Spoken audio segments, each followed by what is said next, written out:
ప్రత్యక్షత అనే కార్యక్రమాన్ని వీక్షిస్తున్న దేవుని పిల్లలైన మీ అందరికీ నా హృదయపూర్వక వందనాలు. ప్రతి వారం ఇదే సమయానికి ఈ కార్యక్రమాన్ని మీరు వీక్షించాలని దేవుని పేరిట మనవి చేస్తున్నాను. ఇప్పుడు రెవరెండ్ డాక్టర్ కేజేఆర్ పాలరాజు గారిచే అందించబడుతున్న వాక్యమును మీరు విని దైవాశీర్వాదం పొందాలని కోరుకుంటున్నాను. వాక్యాన్ని వినే ముందు ఒక పాటను మనం విందాం. ధైర్యము కోల్పోయినా భయముతో మది నిండినా చీకటులే కమ్మినా సాగలేమని తెలిసినా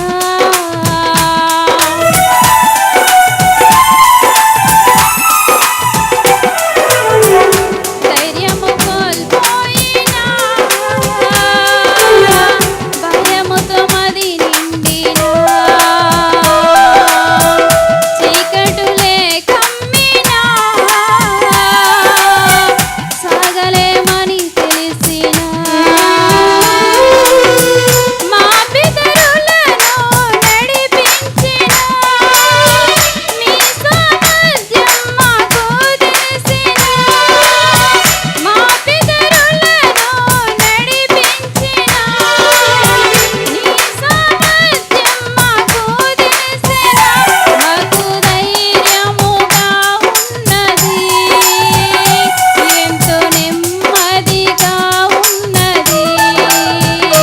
మాకు ధైర్యముగా ఉన్నది, ఎంతో నెమ్మదిగా ఉన్నది. ప్రభునందు మిక్కిలి ప్రియమైన దేవుని పిల్లలారా, ప్రభు అయిన యేసుక్రీస్తు శుభనామంలో మరి ఒక వారంలో మిమ్మల్ని చూడడానికి ఇచ్చిన శ్రేష్టమైనటువంటి ఈ సమయాన్ని బట్టి నేను ఎంతో సంతోషిస్తూ ఉన్నాను. దేవుని మహాకృప మనకు దేవుడు అనుగ్రహించాడు గనుకనే ఈరోజు సజీవులుగా ఉండడానికి, దేవుని యొక్క వాక్యాన్ని మనం వినడానికి పరిశుద్ధాత్మ దేవుడు మనకు సహాయం చేస్తున్నాడు. మరి రండి దేవుని యొక్క వాక్యాన్ని మనం చూద్దాం. మరి ఈరోజు యెహెజ్కేలు గ్రంథము 18వ అధ్యాయము 31వ వచనాన్ని మనం చదువుకుందాం. యెహెజ్కేలు గ్రంథము 18వ అధ్యాయము 31వ వచనాన్ని మనము ఈరోజు చదివి దేవుని యొక్క వాక్యాన్ని మన హృదయంలో ఉంచుకోవడానికి ప్రయత్నం చేద్దాం. యెహెజ్కేలు గ్రంథము 18వ అధ్యాయము 31వ వచనం. మీరు జరిగించిన అక్రమ క్రియలన్నిటినీ విడిచి నూతన హృదయమును నూతన బుద్ధియు తెచ్చుకొనుడి. చాలండి ప్రియులారా, దేవుడు మనతో ప్రేమపూర్వకముగా ఆయన మాట్లాడుతున్నది ఏమిటంటే, మీరు ఎంతవరకు జరిగించినటువంటి అక్రమ క్రియలన్నీ విడిచిపెట్టి, విడిచిపెట్టాలంట? అక్రమ క్రియలన్నీ విడిచిపెట్టి నూతనమైనటువంటి విషయాలు రెండు చెప్తూ ఉన్నాడు అక్కడ. నూతన హృదయము, రెండవది నూతన బుద్ధియు తెచ్చుకొనుడి. ప్రియ దేవుని సంగమా, లేక దేవుని బిడ్డలారా, ఈ రోజున ప్రభు ఎంత ప్రేమతో మాట్లాడుతూ ఉన్నాడు అంటే, మీరు ఆశీర్వదించబడాలి అంటే, మీరు దీవించబడాలి అంటే, మీరు మేలు పొందుకోవాలి అంటే దేవుడు ఒక చక్కని సజెషన్ చెప్తున్నాడు. ఈ రోజున సజెషన్ తెలియక సతమతమైపోతున్నారు ప్రజలు. ఈరోజు మనకి ఎంత చక్కని సజెషన్ అంటే, ఇదిగో మీరు అక్రమ క్రియలన్నీ విడిచిపెట్టి, మన జీవితంలో విడిచిపెట్టవలసినటువంటివి కొన్ని ఉన్నాయి. ఆయనకి వ్యతిరేకమైనటువంటి వాటిని, మన హృదయంలో ఉన్న వాటిని విడిచిపెట్టేవారిగా ఉండాలి. ఈరోజున మనమందరం ఆశీర్వదించబడాలని, మనమందరము దీవించబడాలని, మనమందరము మేలు పొందుకోవాలని, మనమందరము ఉన్నతమైన స్థితిలో ఉండాలని యోచన చేస్తూ ఉంటాం, ఆలోచన చేస్తూ ఉన్నాం. మంచిదే. ప్రభు అంటున్నాడు కదా, మీరు దీవించబడడానికి, ఆశీర్వదించబడడానికి, మేలు పొందుకోవడానికి అక్రమ క్రియలు, మీరు జరిగించిన అక్రమ క్రియలన్నీ విడిచిపెట్టాలి. ఈ రోజున విడిచిపెట్టగలిగిన వాటిని విడిచిపెట్టగలిగితే దేవుడు మన జీవితంలో ఊహించని రీతిలో ఆశ్చర్యమైన ఆశ్చర్యకార్యాలు ఆశీర్వాదములు అనుగ్రహించడానికి ఆయన ఇష్టపడుతూ ఉన్నారు. ప్రియులారా, ఆయన మనతో సూటిగా చెప్తూ ఉన్నాడు, రాబో సంవత్సరాన్ని ఎదుర్కొనడానికి మనం సిద్ధంగా ఉన్నాం కనుక రాబో ఆశీర్వాదాలు ప్రభు మన కొరకు సిద్ధపరుస్తూ ఉన్నాడు గనుక వాటిని పొందుకోవాలంటే మీరు జరిగించినటువంటి అక్రమ క్రియలు ఏవైతే ఉన్నాయో వాటిని విడిచిపెట్టండి మొట్టమొదటిగా. రెండవదిగా నూతన హృదయాన్ని, నూతనమైనటువంటి బుద్ధిని మీరు తెచ్చుకోండి అంటున్నాడు. ప్రియులారా, తెచ్చుకోవలసినవి కొన్ని ఉంటే విడిచిపెట్టవలసినవి కొన్ని ఉన్నాయి. నూతనమైనటువంటి హృదయం అవసరం. ఈ రోజున హృదయం ఎలాంటిదైపోయిందంటే, మరి హృదయం చాలా పాడైపోయినటువంటిదిగా, హృదయము ఎందుకు పనికిరానటువంటిదిగా ఉంటా ఉన్నది. కనుక దేవుడిచ్చేటువంటి మాట ఏమిటంటే, అక్రమ క్రియలన్నీ విడిచిపెట్టగలిగితే నేను మీకు మంచి హృదయాన్ని ఇవ్వడానికి ఇష్టపడుతున్నాను, నూతనమైన హృదయాన్ని ఇవ్వడానికి ఇష్టపడుతున్నాను, నూతనమైన మనస్సును నేను ఇవ్వడానికి ఇష్టపడుతున్నాను అంటున్నాడు. ప్రియులారా, ఈరోజు మనుషులము నూతనంగా కనిపిస్తున్నాం కానీ మనస్సులు మాత్రము దుర్గంధముతోనూ దుర్మార్గముతోనూ నిండిపోయాయి. ప్రియులారా, మనుషులు ఎప్పటికప్పుడు మాత్రం చాలా పెర్ఫ్యూమ్స్తోనూ లేకపోతే అందమైన వస్త్రాలతోనూ లేక అందంగా కనిపించడానికి ఇతర విషయాలు వాటిని మనము తెచ్చుకుంటున్నాం కానీ హృదయము మారకుండా ఉన్నది. ప్రియులారా, ఈరోజు దేవుడి యొక్క మాట మనతో మాట్లాడుతుంది. మీరు చేసిన అక్రమ క్రియలన్నీ విడిచిపెట్టండి. విడిచిపెడితే ఆయన ఏం చేస్తాడంటే నూతన హృదయం తెచ్చుకోండి. ఎక్కడి నుంచి తెచ్చుకోగలుగుతాం? దేవుని దగ్గర నుండి తెచ్చుకోగలుగుతాం. ఎక్కడి నుండి ఈ యొక్క హృదయాన్ని, ఆత్మను లేక మనస్సును ఎక్కడి నుంచి తెచ్చుకోగలము అంటే ఆయన ఇవ్వడానికి సిద్ధంగా ఉన్నాడు. ఆయన దగ్గర నుంచి మాత్రమే. ప్రియులారా, చూడండి, మనము ఎస్కేల్ గ్రంథం 11వ అధ్యాయం 19వ వచనాన్ని చూస్తే అక్కడ కూడా దేవుడు ఒక చక్కని మాట మాట్లాడుతూ ఉన్నాడు. ప్రియులారా, ఆయన ఎంత ప్రేమ కలిగినటువంటి దేవుడో మనం ఇక్కడ చూడగలుగుతాం. ప్రియులారా, 11వ అధ్యాయము 19వ వచనం, వారు నా కట్టడలను నా విధులను అనుసరించి గైకొనున్నట్లు నేను వారి శరీరములో నుండి రాతి గుండెను తీసివేసి ఏం చేస్తాడట? రాతి గుండెను తీసివేసి నేను వచ్చి ఏమంటున్నాడు ఆయన? మరలా చదవండి. వారు నా కట్టడలను నా విధులను అనుసరించినట్లుగా గైకొనున్నట్లు నేను వారి శరీరములో నుండి రాతి గుండెను తీసేస్తాడట. రాతి స్వభావము కలిగినటువంటి గుండెను తీసివేసి వారికి మాంసపు గుండెను ఇచ్చి మంచి హృదయము, మంచి మాంసము కలిగినటువంటి గుండెను నేను వారికి ఇస్తాను. వారికి ఏక మనస్సు కలుగజేసి వారికి ద్వంద్వ స్వభావములో నుండి విడుదల చేసి, చంచల స్వభావం నుండి విడుదల చేసి ఏకత్వములోనికి నేను తీసుకొస్తానంటండి. ఏక మనసు కలుగజేసి వారి యందు నూతన ఆత్మను నేను పుట్టిస్తాను. చూసారా, నూతనము అంటే క్రొత్తది. పాడైపోయిన దానిని తీసివేసి దాని స్థానంలో నూతనమైన దానిని నేను అమరుస్తాను. ఈ రోజున నా ప్రియమైన దేవుని పిల్లలారా, దేవుని వాక్యం వింటున్నటువంటి దేవుని బిడ్డలారా, ఆయన చెప్తున్న మాట ఏమిటంటే, ఇంతవరకు మీరు జరిగించిన అక్రమ క్రియలను విడిచిపెట్టాలి. ఇంతవరకు విడిచిపెట్టకూడనివి ఏవైతే ఉన్నాయో అవి మనల్ని ఇంకా బాధ కలిగించేవిగా ఉంటా ఉన్నాయి. విడిచిపెట్టవలసిన వాటిని విడిచిపెట్టకుండా ఉండటం వలన మన జీవితంలో నష్టాన్ని చూస్తున్నాం, కష్టాలను కొని తెచ్చుకుంటున్నాం, శ్రమలను తెచ్చుకుంటున్నాం, ఇబ్బందులు తెచ్చుకుంటా ఉన్నాం. ప్రియులారా, అయితే దేవుడు అంటున్నాడు కదా, మీ శరీరములో నుండి ఆ యొక్క కఠినమైన స్వభావాన్ని, కఠినమైనటువంటి గుండెను, కఠినమైనటువంటి మనస్సును నేను తీసివేస్తాను. ఏం చేస్తాడట? వారి శరీరంలో నుండి, అనగా వారు ఎవరైతే ఇదిగో మరి ఆ యొక్క విడిపించబడలేని స్థితిలో ఉన్నారో, లేక ఎవరైతే అక్రమ క్రియలో ఉన్నారో వారి దగ్గరికి నేను వస్తాను, నా కట్టడలను నా విధులను అనుసరించే వారిగా నేను చేస్తాను అంటున్నాడు. ఆయన కొన్ని ఇన్స్ట్రక్షన్స్ ఇచ్చాడు. ఆశీర్వదించబడాలి అంటే, దీవించబడడానికి కొన్ని ఇన్స్ట్రక్షన్స్ ఇచ్చాడు. పరలోక రాజ్యానికి వెళ్ళడానికి కొన్ని ఇన్స్ట్రక్షన్స్ ఇచ్చాడు. జీవ గ్రంథంలో మన పేరు వ్రాయబడడానికి కొన్ని అర్హతలను ఇచ్చాడు. వాటినన్నిటిని కూడా మనం పొందుకోవాలంటే, ఆ అర్హతలను సాధించాలి అంటే ప్రభువుకు విధేయులుగా మనం ఉండాలి. ఆయన అంటున్నాడు, ఆయన కట్టడలను విధులను అనుసరించి గైకొనున్నట్లు నేను వారి జీవితంలో ఉన్నటువంటి వాటిని నేను తీసివేస్తాను. రాతి స్వభావం. కొన్నిసార్లు దేవుడు ఎన్నిసార్లు నీతో మాట్లాడినప్పటికీ కూడా, దేవుడు ఈరోజు నాతో మాట్లాడాడని నీకు తెలిసినప్పటికీ కూడా నీ హృదయాన్ని కఠినం చేసుకుంటున్నావేమో. ఎన్నోసార్లు టెలివిజన్ ద్వారా దేవుడు నీతో మాట్లాడాడు, అయినప్పటికీ కూడా ఈ వాక్యము నాకు కాదు అనుకున్నావేమో. ఎన్నోసార్లు నేను దీవించడానికి పదే పదే ఆ వాక్యము ద్వారా దేవుడు నిన్ను హెచ్చరిస్తున్నప్పటికీ కూడా నన్ను కాదు, నాకు కాదు అనుకుని వాక్యాన్ని ఒకవేళ ఛానల్స్ మార్చి ఉన్నావేమో. ఈ మాట నాది కాదులే అనుకుంటున్నావేమో.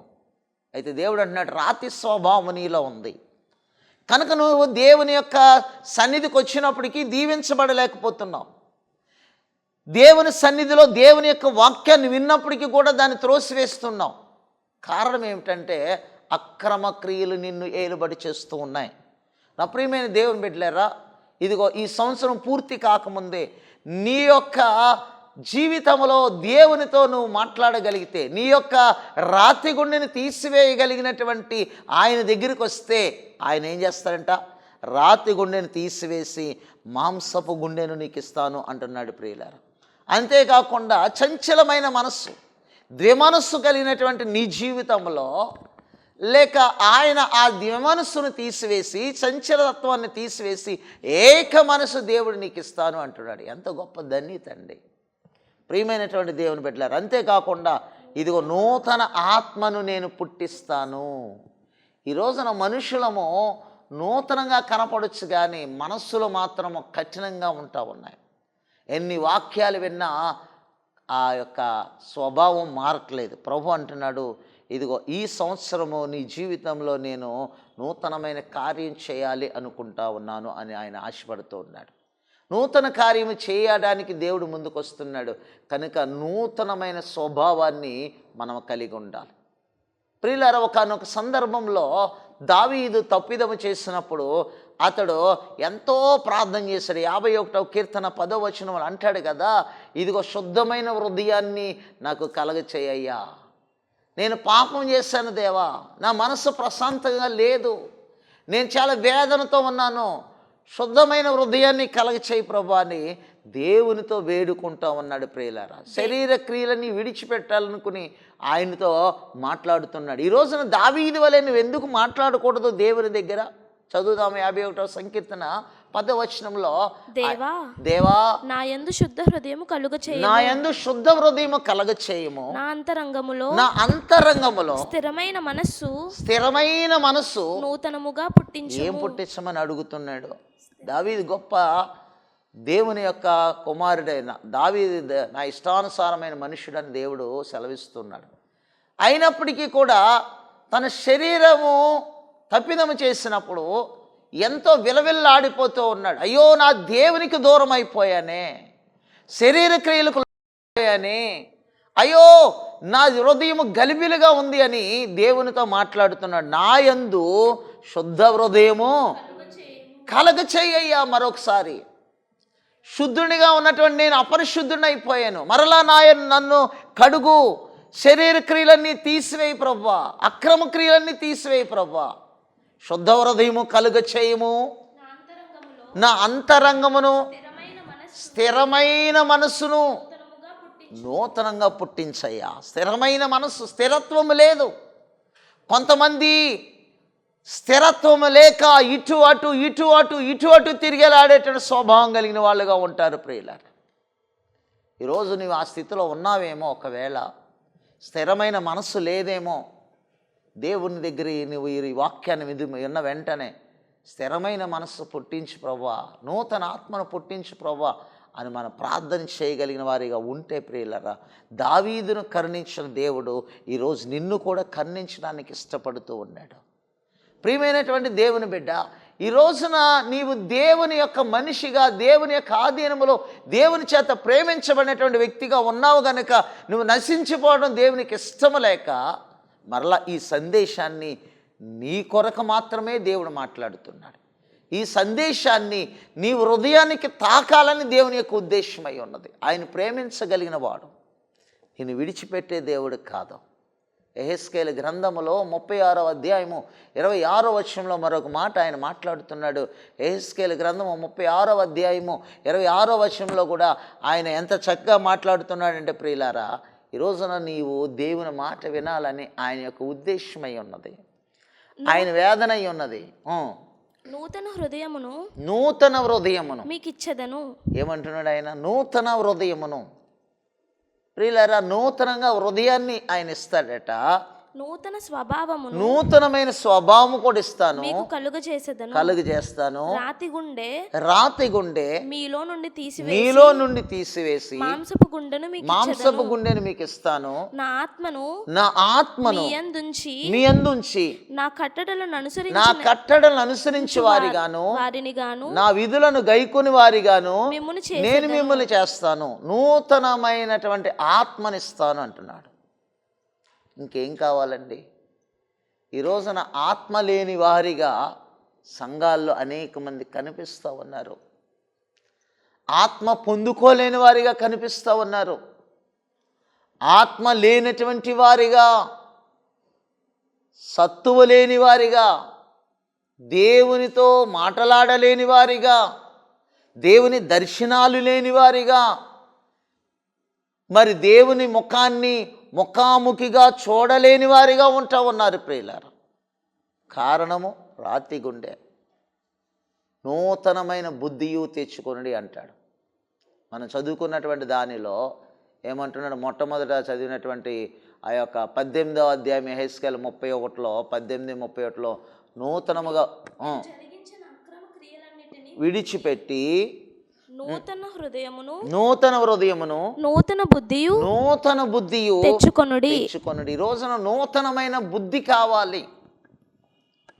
సంచల బుద్ధి కాదు, అక్రమమైన ఆలోచన కలిగిన బుద్ధి కాదు, నూతనమైన బుద్ధి కావాలి ప్రియులారా.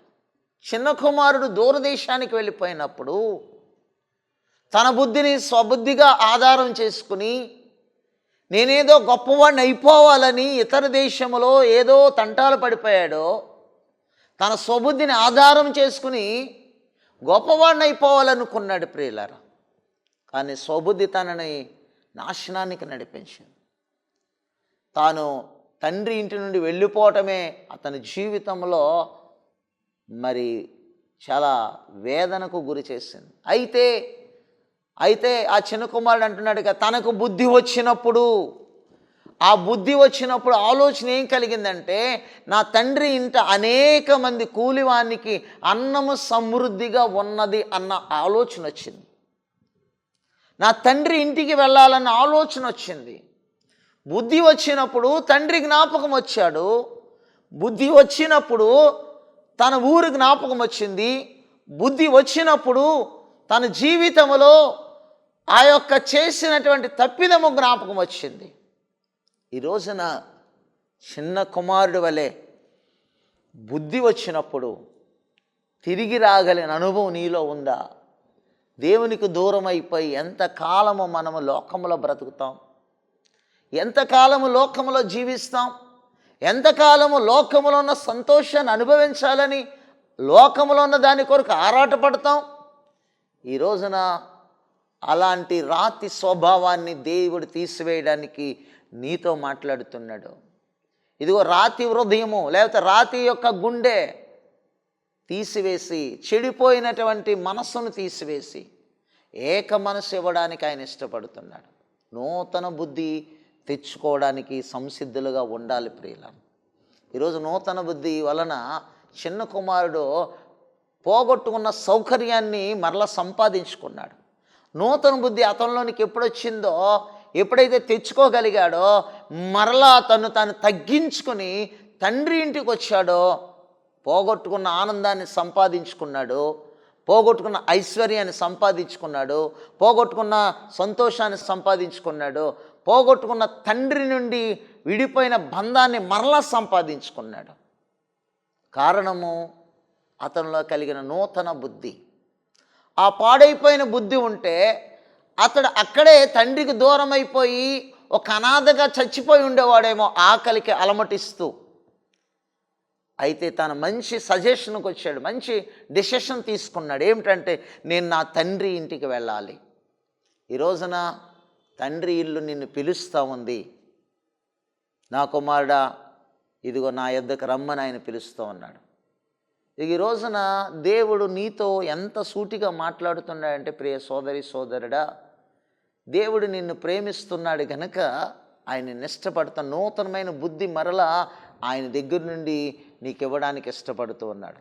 పాత వాటిని విడిచిపెట్టగలిగితే, శరీర సంబంధమైన వాటిని విడిచిపెట్టగలిగితే, ఆత్మ సంబంధమైన వాటిని నువ్వు పొందుకోగలుగుతావు. ప్రియులారా, ఆత్మ జీవింపజేసే దేవుని దగ్గరికి రాగలిగితే, ఒకవేళ నీలో నువ్వు చేస్తున్న ఆ యొక్క శరీర క్రియలు లేక దేవునికి అయిష్టమైనటువంటి క్రియల వల్ల ఆత్మను నశింప చేసుకున్నావేమో, ప్రభు మరలా ఆత్మను బ్రతికించడానికి ఆయన నూతనంగా మరలా నీలోనికి ఏవైతే ఇవ్వాలో అవి ప్రొవైడ్ చేయడానికి ఇష్టపడుతున్నాడు. నూతన హృదయం ఇవ్వడానికి ఇష్టపడుతున్నాడు, నూతన మనస్సును ఇవ్వడానికి ఇష్టపడుతున్నాడు, నూతనమైనటువంటి ఆధిక్యతలు నీకు ఇవ్వడానికి ఇష్టపడుతున్నాడు. ప్రియ దేవుని బిడ్డలారా, ఈ రోజున నూతన సంవత్సరం రాబోతుంది. ఒక నూతనమైన గురి కలిగి ఉండాలి కదా. నీ కుటుంబంలో నూతన ఆశీర్వాదాలు ఇవ్వడానికి ఆయన ఇప్పటి నుంచే సిద్ధపడుతూ ఉన్నాడు. మనం క్రిస్మస్కి లేక నూతన సంవత్సరానికి ఏ విధంగా ముందే ప్లానింగ్తో సిద్ధపడతామో, దేవుడు కూడా నా బిడ్డకు ఈ విధమైన ఆశీర్వాదాలు ఇవ్వాలి, ఆ యొక్క కుటుంబానికి ఈ ప్యాకేజ్ ఇవ్వాలని ఆయన ఇష్టపడుతున్నాడు. నీ బిడ్డలకి ఏమి ఇవ్వాలో, నీ భార్యకి ఏమి ఇవ్వాలో, నీకేమి ఇవ్వాలో, నీ కుటుంబానికి ఏమి ఇవ్వాలో ఆయన ఒక ప్లానింగ్ కలిగినటువంటి వాడిగా ఉన్నాడు. నీ పక్క వాళ్ళు ప్యాకేజీని చూసి నువ్వు బాధపడకూడదని ఆయన నీకు ఇవ్వడానికి కూడా ఎంతో నీ ప్రక్క వారికని నిన్ను అతిమిక్కిలుగా ప్రేమిస్తూ ఉన్నాడు. దాన్ని పొందుకోవడానికి సిద్ధపడతావా? సిద్ధపడాలంటే నూతనమైన బుద్ధి ఈరోజున మనకు అవసరం. శరీర క్రియలన్నీ విడిచిపెట్టాలి. మనం ఏవైతే చేశామో వాటిని విడిచిపెట్టగలిగితే దేవుని యొక్క హస్తములో నీవు ఆశీర్వదించబడిన వానిగా ఆయన ఎప్పుడు నిన్ను చూస్తూ నీకు ఏ కార్యం చేయాలో, నిన్ను ఏ విధంగా బలపరచాలో, నిన్ను ఏ విధంగా దీవించాలో, నిన్ను ఏ విధంగా హెచ్చరించాలో, నిన్ను ఏ విధంగా మలచాలో, నిన్ను ఏ విధంగా ఉన్నతమైన స్థితికి తీసుకురావాలో ఆయన ఒక మంచి ప్రణాళిక కలిగినటువంటి వ్యక్తిగా లేక ప్రణాళిక కలిగినటువంటి దేవుడిగా నీ కొరకు ఎదురు చూస్తూ ఉన్నాడు. ప్రియ దేవుని బిడ్డ, ఈ రోజున శరీర క్రియలని విడిచిపెట్టి నూతనమైన బుద్ధి ద్వారా నువ్వు దీవించబడాలని దేవుని ఉద్దేశం. కనుక ఇకనైనా సరే నిన్ను నీవు దేవుని దగ్గర ఇప్పుడే ఉన్న పళంగా మోకరించి ప్రార్థన చేయగలుగుతావా? అయా, నా శరీర క్రియలు విడిచిపెట్టగలుగుతున్నాను, దావీదు వలె మరలా నాకు నూతనమైనటువంటి మనస్సును దయచేయి, స్థిరమైన మనస్సును దయచేయి ప్రభువా అని ప్రార్థన చేస్తావా? మరలా దేవుడు దావీదుని దీవించినట్లుగా నిన్ను కూడా దీవించి హెచ్చించడానికి ఇష్టపడుతున్నాడు. తలలు వంచు ప్రార్థన చేద్దాం. దేవా, నీ కొందనాలు ఈ సమయంలో ప్రత్యేకముగా నీ బిడ్డల కొరకు ప్రార్థన చేస్తూ ఉన్నాను. అయ్యా, ఈ సంవత్సరం లేక ఈ దినం నుండి ప్రభువా ఒక ఉన్నతమైన ఆశీర్వాదంతో బిడ్డలను నడిపించండి, ఆశీర్వదించండి.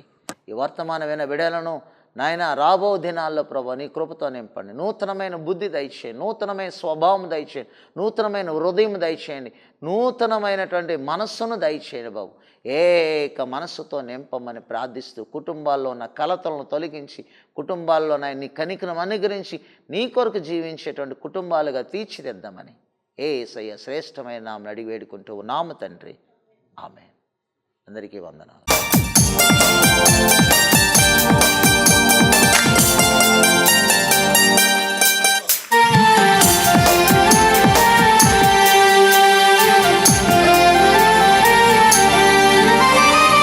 ముసలమ్మ ముచ్చట్లు కట్టి పెట్టి పరిశుద్ధ గ్రంథాన్ని చేతబట్టి ముసలమ్మ ముసలమ్మ ముచ్చట్లు కట్టి పెట్టి పరిశుద్ధ గ్రంథాన్ని చేతబట్టి దీక్షతో నడుము కట్టి ఇంటింట తలుపు తట్టి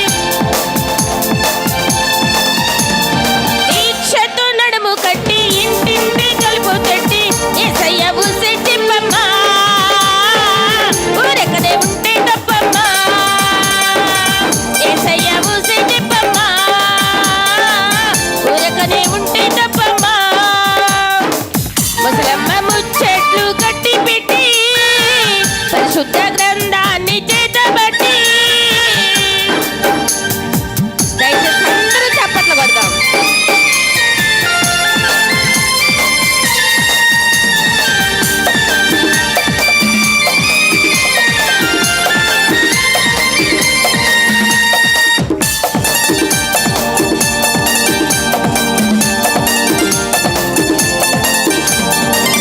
ఆ ఇంటి సంగతులన్నీ ఈ ఇంటికి మోసేవమ్మా పొరుగింటి విషయాలన్నీ చాటింపు వేసేవమ్మా ఆ ఇంటి సంగతులన్నీ ఈ ఇంటికి మోసేవమ్మా పొరుగింటి విషయాలన్నీ చాటింపు వేసేవమ్మా ఇక్కడ మాటలు అక్కడ చెప్పి మంచిని చెడుగా తిప్పి ఇక్కడ మాటలు అక్కడ చెప్పి మంచిని చెడుగా తిప్పి రెచ్చగొట్టే పనులే మనమ్మా చిచ్చు పెట్టవాగే చిన్నమ్మా రెచ్చగొట్టే పనులే మనమ్మా చిచ్చు పెట్టవాగే చిన్నమ్మా ముసలమ్మ ముచ్చట్లు కట్టి పెట్టి పరిశుద్ధ గ్రంథాన్ని చేతబట్టి దీక్షతో నడుము కట్టి ఇంటింట తలుపు తట్టి దీక్షతో నడుము కట్టి ఇంటింట తలుపు తట్టి యేసయ్య ఊసే చెప్పమ్మా ఊరెక్కడే ఉంటే తప్పమ్మా. ప్రభునందు ప్రియమైన దేవుని పిల్లలారా, ఈ బ్లెస్సింగ్ ఛానల్ ద్వారా దేవుని ప్రత్యక్షత అనే కార్యక్రమాన్ని వీక్షిస్తున్నందుకు మీ అందరికీ ధన్యవాదములు.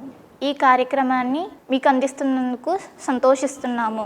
ఈ భారభారతమైన పరిచర్యలో మీ వంతుగా మీరు కొద్దిపాటి ఆర్థిక సహాయాన్ని అందించుటకు మీ వంతుగా గుప్పులు విప్పాలని కోరుతున్నాము. కనుక మీ కానుకలను ఫోన్పే ద్వారా పంపి ఆశీర్వదించబడాలని కోరుతున్నాము.